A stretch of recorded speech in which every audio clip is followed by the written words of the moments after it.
Okay, ready? The Secret Garden. Today we're in chapter 17, A Tantrum. See that?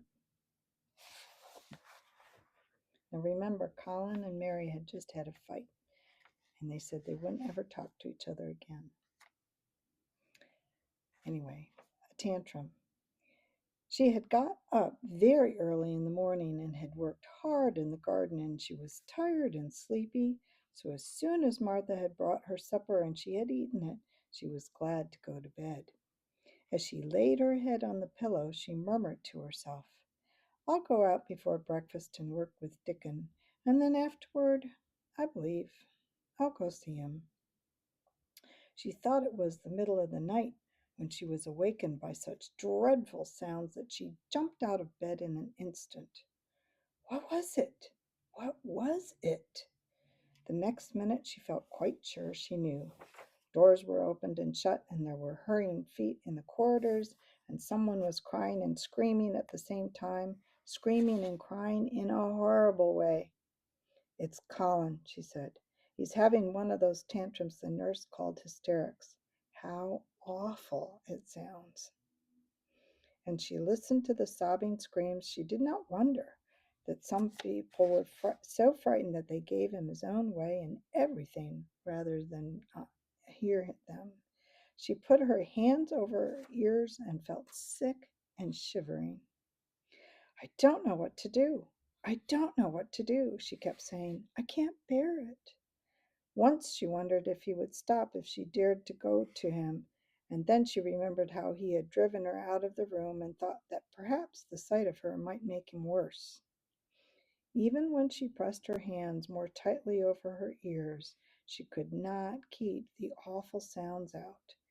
She hated them so and was so terrified by them that suddenly they began to make her angry, and she felt as if she should like to fly into a tantrum herself and frighten him as he was frightening her. She was not used to anyone's tempers but her own. She took her hands from her ears and sprang up and stamped her foot. "He ought to be stopped. Somebody ought to make him stop. Somebody ought to beat him," she cried out. Just then she heard feet almost running down the corridor, and her door opened and the nurse came in. She was not laughing now by any means. She even looked rather pale. "He's worked himself into hysterics," she said in a great hurry. "He'll do himself harm. No one can do anything with him. You come and try, like a good child. He likes you." "He turned me out of the room this morning," said Mary, stamping her foot with excitement. The stamp rather pleased the nurse. The truth was that she had been afraid she might find Mary crying and holding her head under the bedclothes. "That's right," she said. "You're in the right humor. You go and scold him. Give him something new to think about. Do go, child, as quick as ever you can." It was not until afterward that Mary realized that the thing had been rather funny as well as dreadful. That it was funny that all the grown-ups were so frightened that they came to a little girl just because they guessed she was almost as bad as Colin himself. She flew along the corridor, and the nearer she got to the screams, the higher her temper mounted. She felt quite wicked by the time she reached the door. She slapped it open with her hand and ran across the room to the four-posted bed. "You stop!" she almost shouted. "You stop! I hate you! Everybody hates you! I wish everybody would run out of the house and let you scream yourself to death. You will scream yourself to death in a minute, and I wish you would." A nice, sympathetic child could neither have thought nor said such things, but it just happened that the shock of hearing them was the best possible thing for this hysterical boy whom no one had ever dared to restrain or contradict. He had been lying on his face, beating his pillow with his hands, and he actually almost jumped around. He turned so quickly at the sound of the furious little voice. His face looked dreadful, white and red and swollen, and he was gasping and choking. But savage little Mary did not care an atom. "If you scream another scream," she said, "I'll scream too. And I can scream louder than you can, and I'll frighten you. I'll frighten you." He actually stopped screaming because she had startled him so. The scream, which had been coming, almost choked him. The tears were streaming down his face and he shook all over. I can't stop, he gasped and sobbed. I can't, I can't.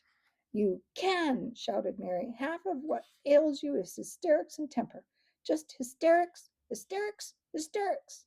And she stamped her each time she said it. I felt the lump. I felt it, choked out Colin. I know I should. I, I knew I should. I shall have a hunch on my back and then I shall die. And he began to writhe again and turned on his face and sobbed and wailed, but he didn't scream. You didn't feel a lump, contradicted Mary fiercely.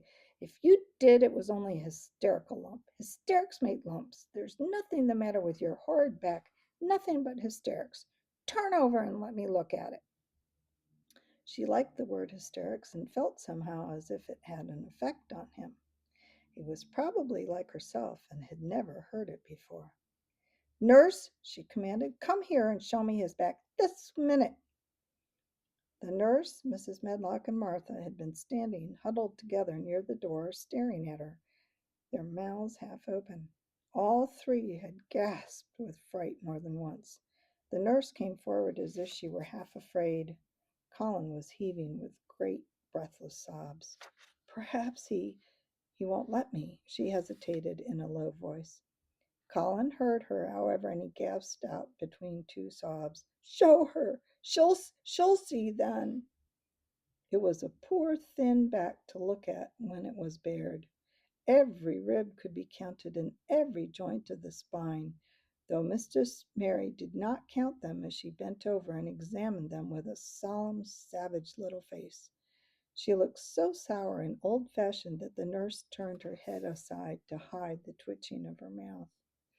There was just a minute's silence, for even Colin tried to hold his breath, while Mary looked up and down his spine and down and up as intently as if she had been the great doctor from London. There's not a single lump there, she said at last. There's not a lump as big as a pin, except backbone lumps, and you can only feel them because you're thin. I've got backbone lumps myself, and they used to stick out as much as yours do until I began to get fatter, and I am not fat enough yet to hide them. There's not a lump as big of a pin. If you ever say there is again, I shall laugh. No one but Colin himself knew what effect those crossly spoken childish words had on him. If he had ever had any one to talk to about his secret terrors, if he had ever dared to let himself ask questions, if he had had childish companions and not lain on his back in the huge closed house, breathing an atmosphere heavy with the fears of people who were most of them ignorant and tired of him, he would have found out that most of his fright and illness was created by himself. But he had lain and thought of himself and his aches and weariness for hours and days and months and years. And now that an angry, unsympathetic little girl insisted obstinately that he was not as ill as he thought, he was actually felt as she might be speaking the truth. I didn't know, ventured the nurse, that he thought he had a lump on his spine. His back is weak because he won't try to sit up. I could have told him there was no lump there. Colin gulped and turned his face a little to look at her. Could you? He said pathetically. Yes, sir. There, said Mary, and she gulped too. Colin turned on his face again and and but for his long drawn, broken breaths, which were the dying down of his storms of sobbing, he lay still for a minute, though great tears streamed down his face and wet the pillow. Actually, the tears meant that a curious great relief had come to him. Presently he turned and looked at the nurse again, and strangely enough, he was not like a Rajah at all as he spoke to her.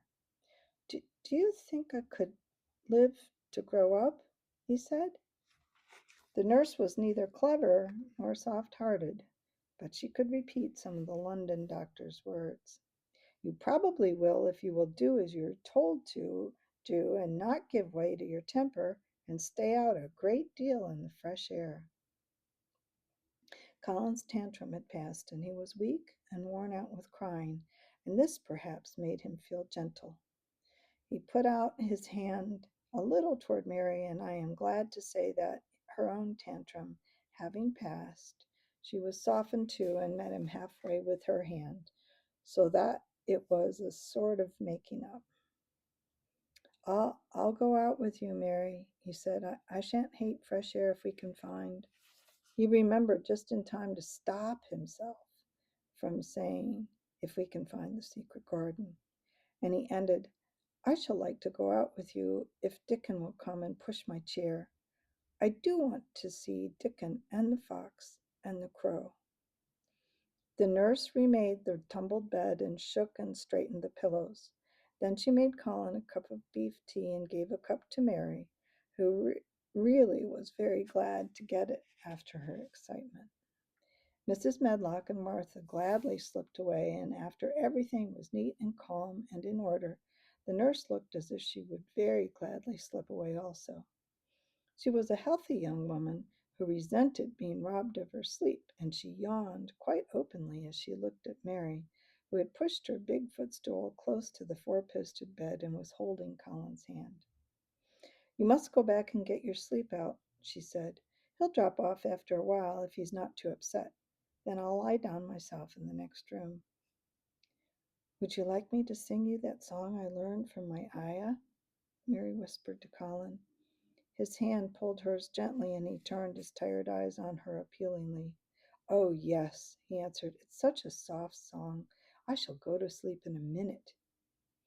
I will put him to sleep, Mary said to the yawning nurse. You can go if you like. Well, said the nurse with an attempt at reluctance, if he doesn't go to sleep in half an hour, you must call me. Very well, answered Mary. The nurse was out of the room in a minute, and as soon as she was gone, Colin pulled Mary's hand again. I almost told, he said, but I stopped myself in time. I won't talk and I'll go to sleep, but you said you had a whole lot of nice things to tell me. Have you? Do you think you have found out anything at all about the way into the secret garden? Mary looked at his poor little tired face and swollen eyes, and her heart relented.